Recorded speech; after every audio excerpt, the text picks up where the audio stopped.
સૌને નમસ્કાર મિત્રો. હવે આ રચના પણ કોરોના સમયમાં જ લખેલી છે અને મહામારી ચાલતી હતી એ વખતે. થોડ નિશાળી અને વતેણા ઝાઝા, મારી આગળ તો વતેણા ઝાઝા છે નહીં, બરાબર.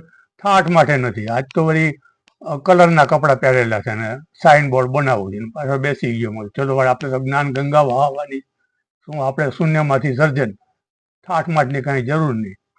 હવે આ ગઝલે લખેલી છે, પેલી ફિલ્મી ગીત છે, દિલે નાદાં તુझे હુઆ ક્યા હૈ, આખિર ઇસ દર્દ કી દવા ક્યા હૈ, એ ઢાળમાં ગાઈ શકાય એવી છે. આ કરુણ ગઝલ છે. વાગ્યું એટલે આ મને રાત્રે બેઠો તો પેલું વાગ્યા પર વાગે એ કહેવત યાદ આવીને એમાંથી આ ગઝલ લખાઈ ગઈ. કારણ કે ઠેસ વાગી હોય ને થોડા દિવસ થાય ને પાછી બીજા ઠેસ વાગે એના ઉપર, એટલે વાગ્યા ઉપર વાગ્યું. પણ એ તો થી શરીરની વાત, પણ ઘણી વખત મનને વાગ્યા ઉપર વાગતું હોય છે અને એ પછી ગઝલના રૂપમાં આવતું હોય છે બધું.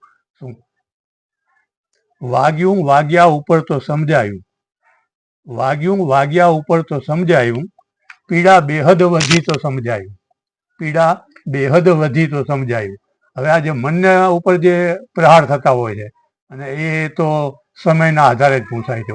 અને બીજું તો સમજણ અને જ્ઞાન ભક્તિ જોઈએ, બાકી એની બહુ બીજી દવાઈઓ નથી. આ બધી એલોપેથિક દવાથી ને એવીથી તો ના મટે બધું જે મનનું વાગેલું હોય. એના માટે તો વધારે ઉત્તમ સમય અને બાકી સમજણ અને જ્ઞાન ભક્તિ. કે વાગ્યું વાગ્યા ઉપર તો સમજાયું, પીડા બેહદ વધી તો સમજાયું. આ પહેલી પંક્તિ. અને બીજી પંક્તિ છે, જીહવા સ્વાદે બધું ખાધે રાખ્યું, જીહવા સ્વાદે બધું ખાધે રાખ્યું, રોગે ઉથલો માર્યો તો સમજાયું, રોગે ઉથલો માર્યો તો સમજાયું, વાગ્યું વાગ્યા ઉપર તો સમજાયું. હવે જીભનો સ્વાદ એવો છો, કોઈને ડાયાબિટીસ થયો એટલે ડૉક્ટર કહે તમે ગળ્યું ના ખાતા, પણ બંધો એમ માને ખરો? ખાનગીમાં, ઘરનાથી ખાનગીમાં મીઠાઈવાળાની દુકાને જઈને જલેબી ખાઈ આવે, હં, અને પછી પાછા ભગવાનના ઘરે પહોંચી જાય તો કારણ બને કે ભાઈ ડાયાબિટીસ વધી ગયું, એટલે મુખ્ય કારણ તો જલેબી. એટલે આ જીભનો સ્વાદ પણ આવો છો કે જીવા સ્વાદે બધું ખાધે રાખ્યું, રોગે ઉથલ્યો માર્યો તો સમજાયું. એ બીજી કડીમાં.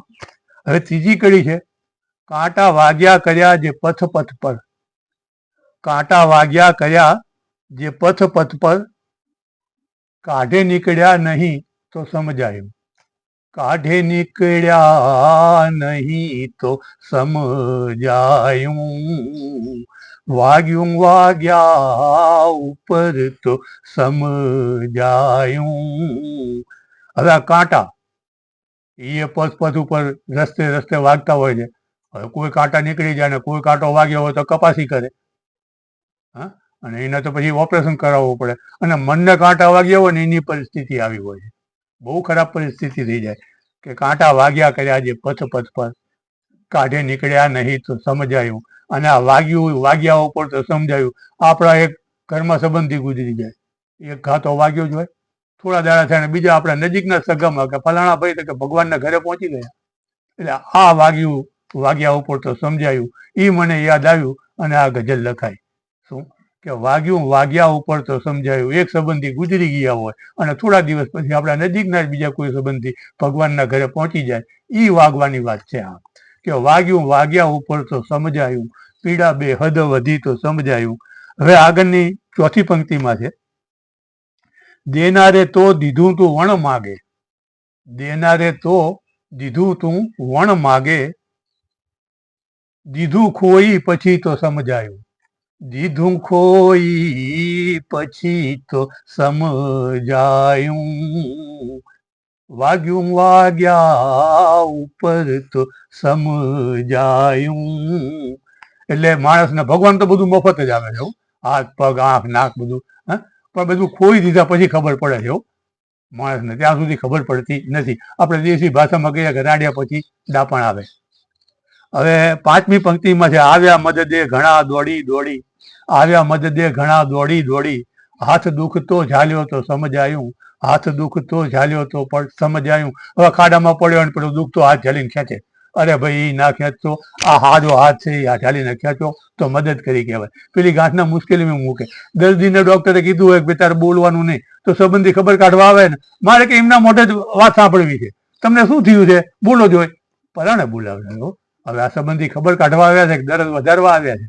અને છેલ્લી પંક્તિમાં કહી દીધું કે મારું મારું કરી રાજી રહેતો, મારું મારું કરી રાજી રહેતો, સાથ છોડી ગયું તો સમજાયું, સાથ છોડી ગયું તો સમજાયું.